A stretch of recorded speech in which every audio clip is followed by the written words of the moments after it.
Video को like करके आगे शेयर जरूर कर देना। थे ये मदारिस हैं जिन्होंने संवारा, जिन्होंने इंसान को शऊर इंसानियत अता की। लेकिन अफसोस आज मदरसों को इतना गिरा दिया गया कि दूसरे तो दूसरे अब मुसलमान भी मदरसों को और मदरसे वालों को गंदी निगाह से देख रहे हैं। जितने हकीर से आज मुसलमान मदरसे वालों को देखता है शायद किसी को नहीं देखता। डॉक्टर आए तो उठ के खड़ा होगा। फिर कहता हूं, doctor, teacher, engineer, science, technology, geography, ये सारे उलूम पढ़ने के लिए हम मना नहीं करते। हम क्यों मना करेंगे? अल्हम्दुलिल्लाह सुन्नी दावत इस्लामी पूरे हिंदुस्तान में इंग्लिश स्कूलें कायम कर रही है। 15 से ज्यादा स्कूलें कायम हो चुकी है किबला अमीर मोहतरम की सरपरस्ती में। हम क्यों मना करेंगे? लेकिन जो सच्चाई है, असल इल्म जो है, इस असल इल्म की असास जो है वो कुरान और सुन्नत के उलूम है और बाकी सबका दर्जा है, इनकार नहीं, सानवी दर्जा जी। इसलिए जिसका जो दर्जा उसको वो दर्जा दीजिए। आप जज को देखकर तो खड़े रहते हैं, आप टीचर को देखकर तो खड़े रहते हैं, आप वकील को देखकर तो खड़े रहते हैं। कभी किसी मदरसे के तालिबे इल्म को देखकर भी आप खड़े हुए?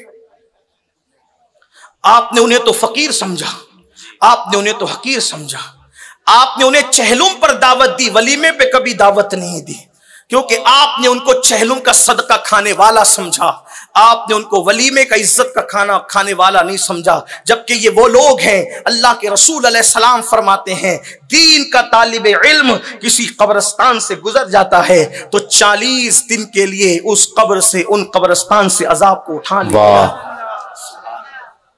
मुझे एक बात, मैं मखदूम साहब का जिक्र कर रहा था, मखदूम साहब के शहजादे यहां मौजूद है, मुझे एक बात याद आई।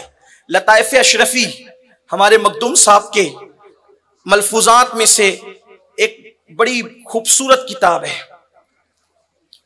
और उसमें मखदूम साहब के मलफूजात को हजरत अल्लामा निजामुद्दीन यमनी रहमतुल्लाह अलैह ने जमा फरमाया है। बड़े खूबसूरत मलफूजात हैं, उस पढ़ने से ताल्लुक रखते हैं।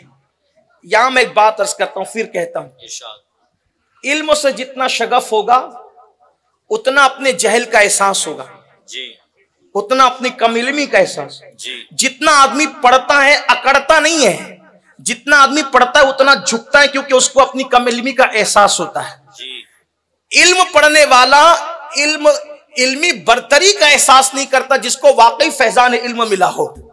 इल्म पढ़ने वाला अपनी बेमायगी का एहसास करता है कि यार मैं बहुत दूर हूं, बहुत दूर हूं, बहुत दूर हूं। और इल्म एक ऐसा दरिया और समंदर है जिसका कोई किनारा नहीं, जिसका किनारा किसी को नहीं मिला है। और हर दिन इंसान इल्म की तलाश में है, बल्कि हर इल्म वाले पर इल्म वाला है।